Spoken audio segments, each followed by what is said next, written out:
Hoje, na nossa campanha do Voto 112, vamos falar do Salmo 104, um salmo que fala da grandeza de Deus expressa na natureza e nos desafia a depender dele, confiar nele em todos os momentos. Ele começa dizendo assim: bendize a minha alma ao Senhor. Senhor Deus meu, como tu és magnificente, sobrevestido de glória e majestade, coberto de luz como de um manto. Tu estendes o céu como uma cortina, pões nas águas o vigamento da tua morada, tomas as nuvens por teu carro e voas nas asas do vento. O salmista, muito mais do que nós, conseguia ver Deus na natureza, porque hoje nós estamos cercados de criações humanas, de carros, casas, prédios, coisas feitas pelo homem.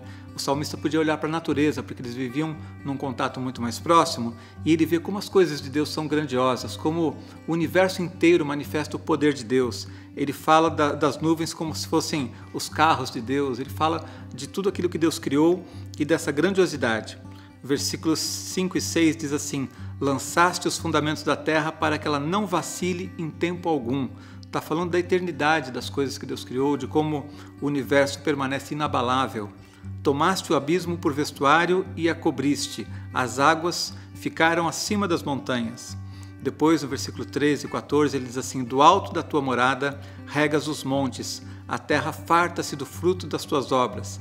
Ele está mostrando como ele via todas as plantas, as flores, tudo sendo revigorado quando Deus mandava chuva. Então ele percebia como ele dependia e precisava de Deus, não é? Ele não tinha como criar, como inventar chuva, como fabricar isso. Então ele sabia que precisava depender de Deus, e ele via a cada momento, na sucessão das estações, como Deus estava sempre renovando a terra e renovando as oportunidades para o homem.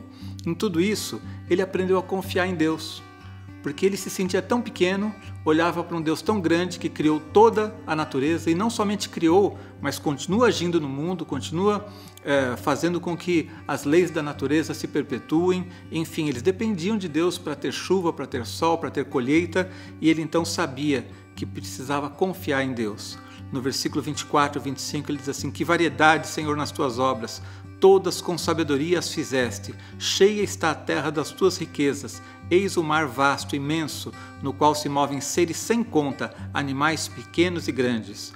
Hoje nós podemos até conhecer mais do que o salmista.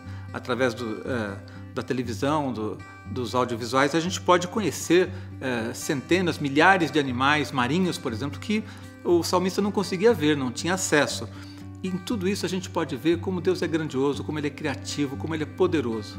Então o desafio para você nesse salmo, nesse dia, é que você pare um pouquinho para olhar para Deus, para contemplar tudo aquilo que Ele criou, para depender dEle. Não é porque nós estamos cercados de criações humanas que nós vamos confiar na força humana. Nós ainda precisamos, e precisamos muito, do poder de Deus, da graça de Deus sobre a nossa vida, para nos sustentar, para nos renovar. Que você hoje coloque a sua confiança em Deus e faça como ele diz no final do Salmo, versículo 33 e 34. Ele diz assim: cantarei ao Senhor enquanto eu viver, cantarei louvores ao meu Deus durante a minha vida, seja-lhe agradável a minha meditação, eu me alegrarei no Senhor.